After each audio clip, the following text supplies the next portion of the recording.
Sore Bu, alhamdulillah baik.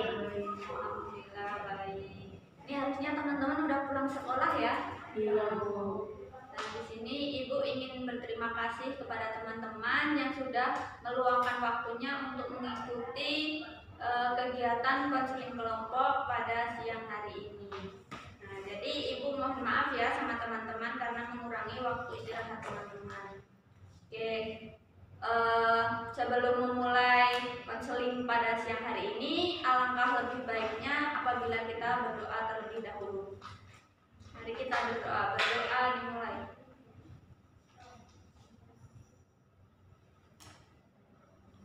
Berdoa selesai.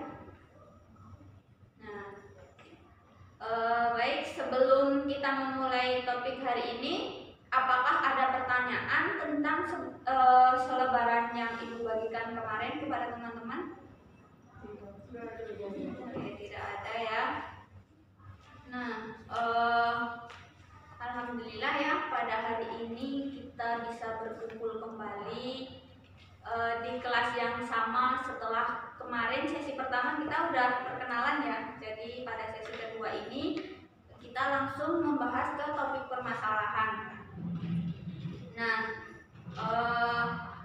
baiklah, sebelum kita memulai kegiatan pada siang hari ini, kemarin teman-teman kan sudah melakukan pertemuan pertama tuh bersama Ibu. Nah, teman-teman sudah mengerti kan tentang konseling kelompok? Sudah Bu. Sudah, baik, bagus kalau begitu. Nah, baik,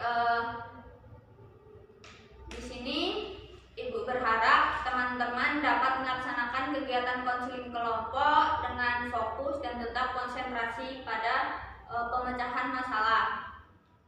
Kalau begitu, kemarin kan Ibu sudah menjelaskan nih konseling kelompok. Jadi, apakah kalian sudah siap untuk memulai konseling kelompok pada siang ini? Siap Bu. Oke, siap. Kalau begitu, kita akan memasuki tahap di mana masing-masing dari kalian itu menceritakan permasalahan terlebih dahulu, kemudian nanti kita sepakati permasalahan siapa terlebih dahulu yang akan kita selesaikan. Nah, jadi kita utamakan di sini itu permasalahan yang sangat mendesak dan harus diselesaikan terlebih dahulu gitu. Teman-teman paham? Paham. Oke. Mungkin bisa dimulai dari Mbak Devi terlebih dahulu. Silahkan ceritakan permasalahan yang Mbak Devi alami. Jadi saya tuh merasa tidak percaya diri kalau misal sedang presentasi di depan. Itu merasa gagap dan jadi terbata-bata ngomongnya. Jadi merasa gagap dan tidak percaya diri. Tapi Mbak Devi berani nggak kalau misalnya disuruh maju ke depan kelas gitu terus bercerita kepada teman-temannya? Jadi keringat dingin sih Bu. Kalau misalnya berani tetapi keringat dingin gitu. Oke, selanjutnya Mbak Mariani silahkan ceritakan permasalahan yang ingin dipecahkan oleh Mbak Mariani di dalam kelompok ini. Gini Bu, saya akhir-akhir ini agak sulit untuk membagi waktu itu Bu, Bagi waktu dalam hal belajar sama ekskul gitu. Karena saya lebih sering ke ini ekskul saya gitu Bu, di Bangladesh.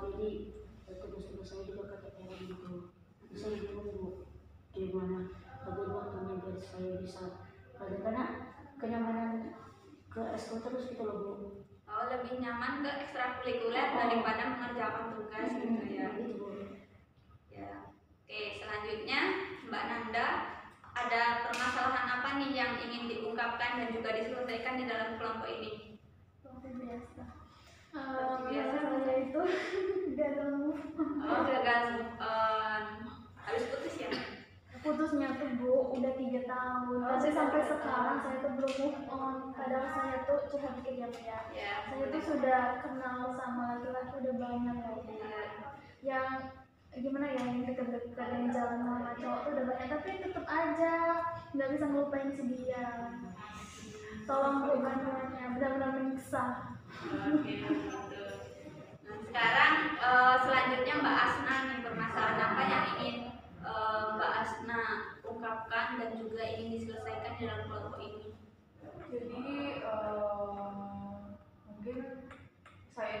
bolos gitu ya, kan saya dipanggil sama ibu gitu. Karena saya bolos, jarang masuk. iya gitu.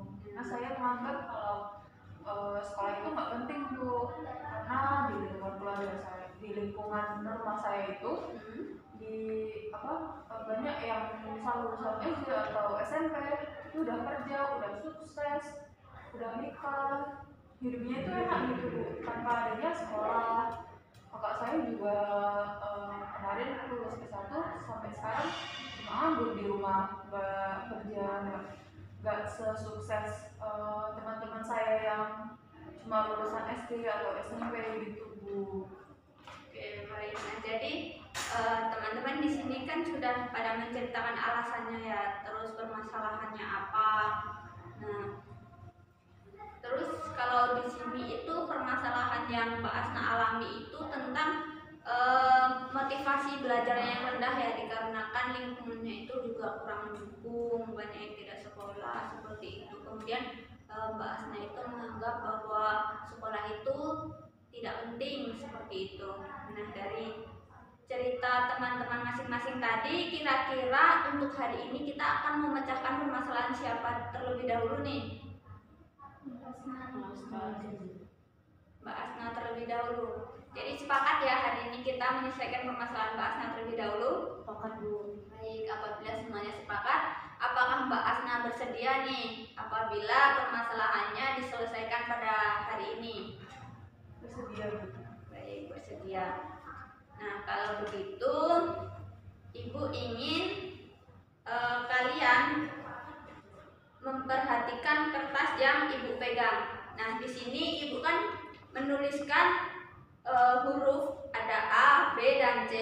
Nah, maka dari itu karena permasalahan Mbak Asna di sini yaitu suka membolos dan juga menganggap bahwa sekolah itu tidak penting, itu kan termasuk kayak pemikiran yang tidak irasional bagi kita ya kan. Nah, mungkin di sini Ibu ingin mengajak teman-teman di kelompok ini untuk menggunakan teori REBT. Teman-teman tahu tidak sih REBT itu apa? Tidak tahu. Nah, di sini teori REBT yang didirikan oleh Albert Ellis menggunakan pendekatan REBT dengan teknik perdebatan aktif dari kelompok. Nah, nanti jadi kita itu apabila mengemukakan pendapat, nah itu kita boleh mendebat pendapat tersebut apabila kita kurang setuju. Terus kita mengemukakan alasannya kenapa sih kok tidak setuju seperti itu. Nah, di sini Ibu akan mengajarkan terlebih dahulu tentang metode ABC ini. Sebenarnya ini bisa ditulis di papan tulis ya, tapi karena nggak ada papan tulis yang jelas beda, jadi Ibu menulis di kertas. Teman-teman kelihatan kan? Nah, di A ini merupakan aktivitas pemicu. Nah, aktivitas pemicu itu bisa berupa pengalaman pada diri sendiri, bisa juga timbul dari faktor budaya. Nah, kira-kira dari teman-teman nih, masalah Mbak Asna tadi pemicunya itu dari pengalaman Mbak Asna atau dari budaya? Budaya. Dari budaya. Mbak Nada? Iya, dari budaya. Dari budaya, oke. Jadi di A ini kita tulis dari budaya ya. Nah, sebelumnya di B ini kan belief, yang artinya itu kepercayaan. Nah, di sini tuh kepercayaan yang mempengaruhi Mbak Asna untuk berpikir seperti itu tuh apa gitu. Kemudian ini yang di C itu konsekuen.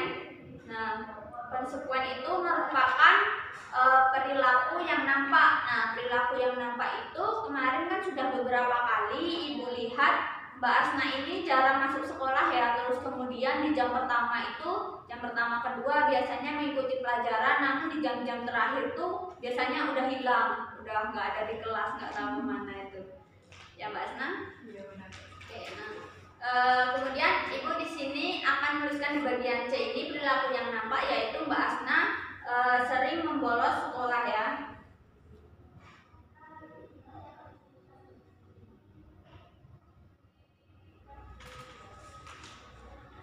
Oke, kemudian di bagian B ini Ibu akan bertanya kepada Mbak Asna mengenai perasaan yang Mbak Asna alami saat ini.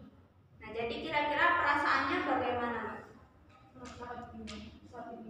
Saat ini ya, misalnya Mbak Asna kan memikirkan bahwa sekolah itu tidak penting ya, terus motivasi belajar Mbak Asna juga rendah. Nah, jadi yang Mbak Asna rasakan itu bagaimana sih kalau misalnya suka membolos, yaitu misalnya bahagia atau misalnya sedih, bingung atau kecewa atau bagaimana?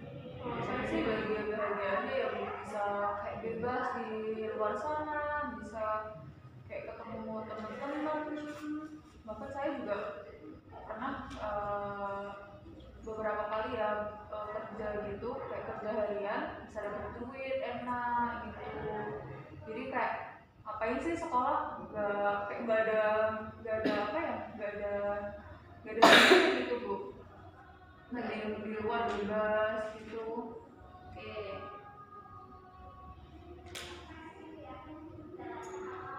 Nah, di bagian B ini jadi Ibu tulis bahwa Mbak Asna itu merasa bahagia apabila membolos dan juga merasa bebas. Kemudian menganggap bahwa di sekolah itu tidak menyenangkan ya Mbak Asna ya. Terus dia itu lebih senang bekerja daripada sekolah, karena kalau bekerja mendapatkan uang ya. Iya, sekolah nggak dapat uang. Iya betul. Ngeluarin uang. Nah, menurut teman-teman Mbak Asna ini sebagai siswa, tapi dia menganggap sekolah itu tidak penting. Menurut teman-teman itu wajar nggak sih yang dikatakan oleh Mbak Asna? Tidak wajar ya? Oke. Nah, jadi teman-teman di sini mengatakan bahwa apa yang difikirkan dan dikatakan oleh Mbak Asna itu merupakan hal yang tidak wajar. Tapi menurut Mbak Asna itu merupakan hal yang wajar ya. Oke, nah jadi di sini sejalan dengan teori RIBT ya. Jadi di sini itu RIBT itu membahas tentang bahwa pikiran itu mempengaruhi perasaan. Nah, jadi apabila kita berpikir yang tidak irasional, maka perasaan kita itu akan berbeda, yang tidak pada hal yang wajar seperti itu. Dan kemudian di sini Ibu ingin bertanya kepada teman-teman nih untuk mengemukakan pendapatnya. Bagaimana sih pendapatnya Mbak Devi tentang Mbak Asna? Jadi sebaiknya Mbak Asna itu bagaimana? Apakah itu perilaku yang benar atau perilaku yang kurang benar? Nah, misalnya kalau itu perilaku yang kurang benar, jadi solusinya itu harus gimana seperti itu? Saya itu perilaku yang tidak benar ya. Perilaku yang tidak benar. Kenapa? Ya karena masih muda ya Bu. Kenapa harus muda mikirin kerja gitu? Ya, Kan masih masih usia sekolah, harusnya bersekolah tidak bekerja. Jadi itu tidak irasional ya Mbak? Tidak irasional. Kemudian ada lagi? Oh, cukup. Mbak Mariani? Kita mau buka yang Mbak Devi. Kenapa berpikiran seperti itu kalau bahwa ada sekolah itu tidak penting, padahal sekolah itu sangat penting. Iya. Oh, itu sangat penting. Kenapa sangat penting menurut Mbak Mariani? Ya menurut saya karena kayaknya yang merupakan kayak mencari ilmu gitu. Cari ilmu Jadi untuk masa depan gitu ya. Iya, kalau kita dengan sekolah kayak buat bekerja atau apa ya kok enak apa kayak udah tahu skillnya apa. Oh iya. Udah Wawasannya luas gitu. menyadari kemampuannya. Maka itu kita harus sekolah, jadi kita tahu tuh skill kita tuh di mana, kemampuan kita di mana. Kalau kita nggak sekolah kan pasti jatuhnya di situ kita terus kemampuannya ke situ. Apalagi perkembangan zaman seperti ini ya kan Mbak. Sudah kan perkembangan zaman sekarang kan makin canggih, masa kita di situ-situ aja. Ya, jadi kita harus lebih belajar agar bisa canggih juga Benar tidak ketinggalan zaman. ya benar Bu. Betul. Oke, sekarang pendapat Mbak Nanda nih bagaimana? Menurut sih Bu, kita tuh perlu dibekali dulu. Jadi maksudnya tuh kita tuh perlu pendidikan dulu. Biar nanti tuh kita bisa bekerja. Nah kita kan harus sekolah dulu biar kita tuh punya ilmu ya Bu ya. Biar nanti tuh kan kalau kita sekolah dulu pastinya nanti kita mendapatkan pekerjaan itu yang lebih baik ketimbang orang yang tidak sekolah. Nah jadi menurut saya seperti itu Bu. Apalagi kan nanti kita sebagai wanita juga butuh ilmu buat pendidikan anak-anak kita kan Bu, buat menjadi istri yang baik dan ibu yang baik. Seperti itu menurut saya. Oke, pendapat teman-teman bagus semua ya. Nah sekarang kita kembali fokus ke Mbak Asna nih. Bagaimana tanggapan Mbak Asna mengenai pendapat dari teman-teman tadi? Menurut saya ya kan tadi bisa mendapatkan pekerjaan yang lebih tinggi. Udah buktinya aja kakak saya yang S1 kalah sama yang teman saya yang lulusan cuma SMP yang udah kerja udah bergaji tinggi daripada kakak saya yang cuma beban keluarga gitu. Jadi saya pikir sekolah itu kayak nggak penting gitu sih, ngapain. Jadi saya langsung kerja aja gitu.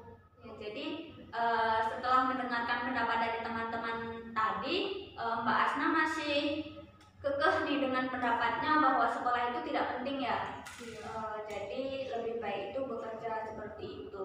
Nah, menurut teman-teman gimana sih? Menurut Mbak Nandat atas tanggapan yang barusan diucapkan oleh Mbak Asna? Kalau menurut saya ini sih Bu, setiap individu punya pemikiran masing-masing. Iya, tapi kan sekolah itu bukan hanya untuk mendapatkan pekerjaan Bu, tapi sekolah itu juga untuk mengangkat derajat dan martabat keluarga kita. Nah kalau semisal nih kita sekolah kan, nah otomatis kan orang tuh memandang kita tuh itu gimana ya, berilmu begitu Bu. Tapi kalau nggak sekolah, paling juga nggak tahu apa-apa tuh. Nah jadi maksudnya tuh sekolah tuh bukan cuma sekedar buat cari uang aja nantinya, bukan seperti itu sih Bu, tapi lebih luas lagi.